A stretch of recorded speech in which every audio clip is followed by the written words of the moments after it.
우리는 2차 세계대전과 같은 전쟁에 대해 생각할 때 전선에서 싸우는 군인만을 떠올리기 쉽지만 사실 전쟁은 남성만의 싸움은 아니었습니다. 그리고 폐허 위에서 다시 삶을 일군 이들도 꼭 남성만은 아니었습니다. 2차 세계대전이 끝난 뒤 수백만 독일 여성들은 전쟁이 남기고 간 잿더미 위에서 가족을 살리고 도시를 다시 세우고 사회를 재건하는 고된 일상을 감당해야 했습니다. 마르가레테라는 한 독일 여성은 2차 세계대전 중 2번이나 남편을 잃은 사람이었습니다. 게다가 첫 아이는 영아기에 감기로 세상을 떠났습니다. 1944년 그는 다시 임신한 상태로 사무직으로 일하던 베를린에서 피난을 떠나야 했습니다. 히틀러의 사망 소식은 라디오를 통해 들었습니다.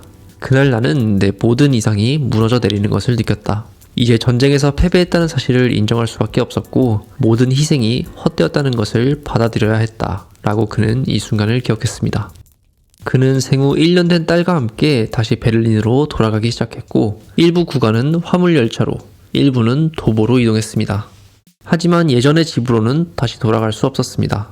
응급 임시 주거 기관은 그에게 뒷골목 건물에 부엌을 배정해 주었습니다. 지붕은 거의 완전히 무너져 있었고 전기도 물도 화장실도 없었습니다. 이 피난처는 단순히 열악한 정도가 아니라 어머니와 아이의 생명을 위협하는 공간이었습니다. 그는 이렇게 회상합니다.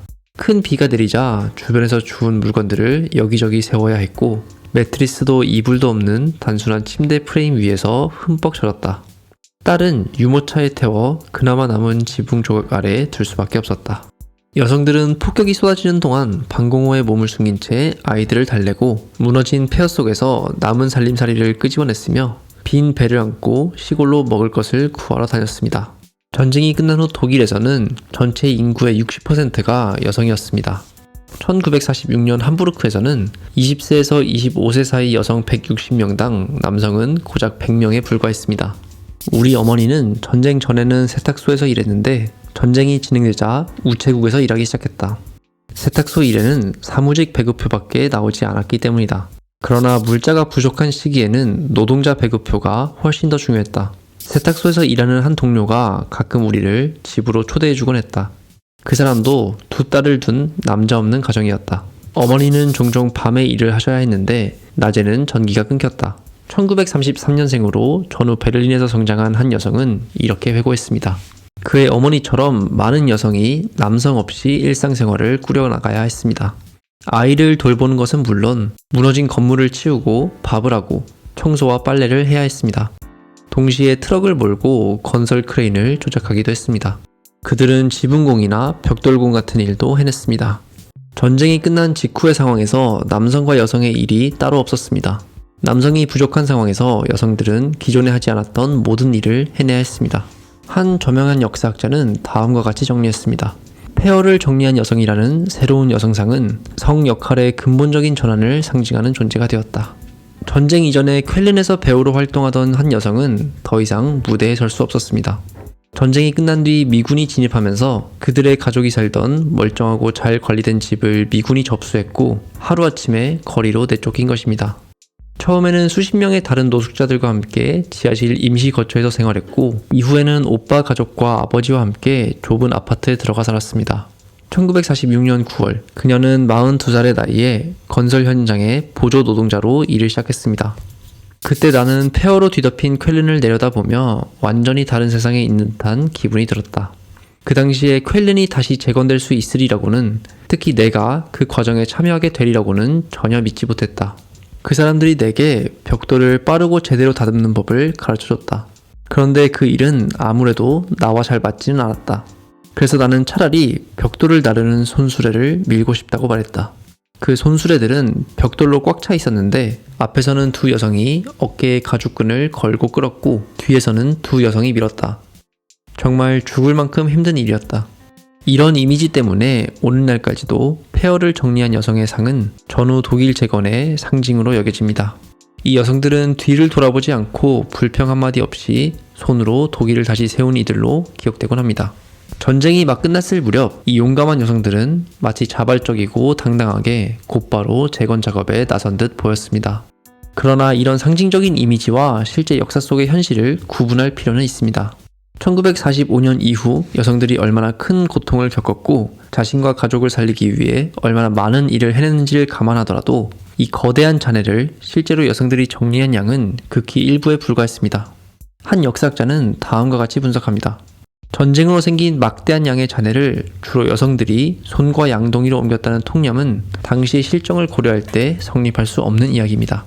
지금의 역사학자들은 오늘날까지 널리 퍼져 있는 전형적인 폐허를 정리한 여성상은 당시 현실과는 거리가 있는 하나의 신화에 가깝다고 지적합니다. 이는 널리 알려진 이야기와는 달리 대부분의 잔해는 굴착기와 트럭 같은 중장비를 동원해 제거되었기 때문입니다. 그리고 잔해 정리에 투입된 많은 여성과 남성은 자발적으로 이 일을 한 것이 아니었습니다. 전쟁 중에는 나치가 전쟁 포로와 강제 수용소 수감자들에게 잔해 정리를 강요했고 독일이 항복한 뒤에는 연합군 점령 당국이 이전 나치 당원과 독일 전쟁 포로들을 이 작업에 동원했습니다. 특히 미국과 프랑스의 군정 당국은 여성들을 잔해 처리 작업에 투입하는 것에 강하게 반대했습니다. 영국 점령 지역에서도 이 일에 참여한 여성은 매우 소수였으며 전체 여성 중 고작 0.3%에 불과했습니다. 반면 베를린과 소련 점령 지구에서는 수천 명의 여성이 실제로 잔해 정리에 동원되어 고된 노동에 시달렸습니다. 1945년 11월 작성된 한 관공서 보고서에는 이들이 때때로 잼통이나 그와 비슷한 것들로, 즉 중세적인 방식으로 일했다고 적혀 있습니다. 이 지역에서는 실업자들에게 잔해 정리를 의무화했고 또한 여성들이 자발적으로 나서기도 했습니다. 이유는 단 하나, 굶주림 때문이었습니다. 베를린의 한 여성은 1980년대 중반에 구술 인터뷰에서 이렇게 회상했습니다. 돈은 거의 못 받았다. 하지만 더 나은 배급표를 받을 수 있었다. 노동자 배급표였는데 그게 매력적이었기 때문이다. 내가 처음 받았던 가정주부용 배급표는 배급량이 정말 너무 적어서 살기 힘들었다. 그러나 이는 베를린에서도 결코 대중적인 현상은 아니었습니다. 이곳에서 실제로 잔해 제거에 나선 여성은 약 6만 명 정도였는데 이는 당시 여성 인구의 5% 정도에 불과한 수치였습니다. 그럼에도 불구하고 소련 점령 정부는 새로운 여성상을 의도적으로 새로운 사회주의 여성상의 모범으로 홍보했습니다. 새로운 국가에서 여성은 단지 어머니로 머무르지 않고 노동자로서 공장과 농촌에서 사회주의 공동체를 함께 건설해 나가야 했고 폐허 속에서 맨손으로 일하는 강인한 여성의 이미지는 이러한 이상에 딱 들어맞는 모델이었습니다. 한편 전후 독일 재건 과정에서 중요한 역할을 했음에도 불구하고 오늘날 거의 잊혀진 여성들도 있습니다. 이들은 1945년부터 특히 서독 지역에서 정치적 재건에 적극 참여한 여성들이었습니다. 정당을 초월한 여성위원회에 모인 이들은 새로운 민주주의 체제에서는 반드시 여성의 권리가 반영되어야 한다고 강하게 요구했습니다. 이 전후 여성운동의 가장 큰 성과는 오늘날까지도 이어지고 있는 하나의 조항입니다. 바로 1949년에 제정된 독일 기본법의 제3조 제2항 남성과 여성은 동등한 권리를 가진다라는 문구입니다. 그러나 전쟁 직후 여성들이 보여준 이러한 자립성과 책임감은 전후 독일이 점차 정상화되면서 점점 약해졌습니다. 전쟁 포로 생활을 마치고 귀환한 남성들은 종종 여성들에게 자신들의 직장을 되돌려 달라고 요구했고 거의 예외 없이 가족 내의 권위도 되찾으려 했습니다. 전후 서독, 즉 초기 독일 연방공화국에서는 더 이상 폐허를 정리한 여성이라는 말이 언급되지 않았습니다.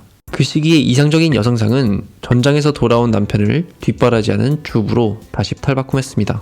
전쟁 직후 엄청난 고통과 노동을 감내하며 가정을 지키고 국가 재건에 기여했던 여성들의 존재는 이렇게 사회적 기억 속에서 다시 빠르게 잊혀졌습니다.